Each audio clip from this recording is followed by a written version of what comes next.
Welcome to our channel. Today we how to backup Trello boards using CSV export step by step clearly. Open your Trello board that you want to backup. In the top menu, click on the three dots labeled Show menu. Select More from the drop-down options. From there, click on Print and Export. Look for the option labeled Export as CSV.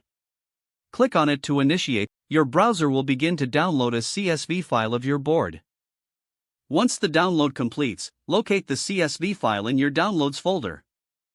Open the file using a spreadsheet application like Microsoft Excel or Google Sheets. Review the contents of the CSV file to ensure all your data has been exported correctly. If needed, you can save the file in a different location for safekeeping. To keep your backup organized, consider labeling the file with the board name and date.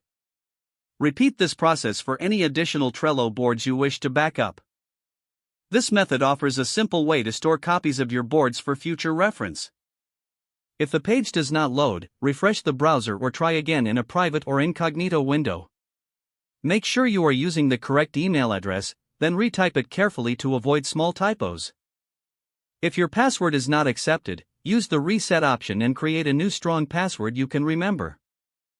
Check your spam folder for verification or security emails, then complete any requested confirmation. Enable two-factor authentication if available to improve account security and reduce unauthorized access risk.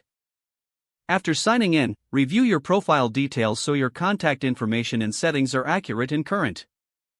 If you see an error message, note it down and try again after restarting your device and internet connection. Log out when you finish, especially on shared devices, to keep your account and payment information secure. If the page does not load, refresh the browser or try again in a private or incognito window. Make sure you are using the correct email address, then retype it carefully to avoid small typos. If your password is not accepted, use the reset option and create a new strong password you can remember. Check your spam folder for verification or security emails, then complete any requested confirmation steps. Enable two-factor authentication if available to improve account security and reduce unauthorized access risk. After signing in, review your profile details so your contact information and settings are accurate and current.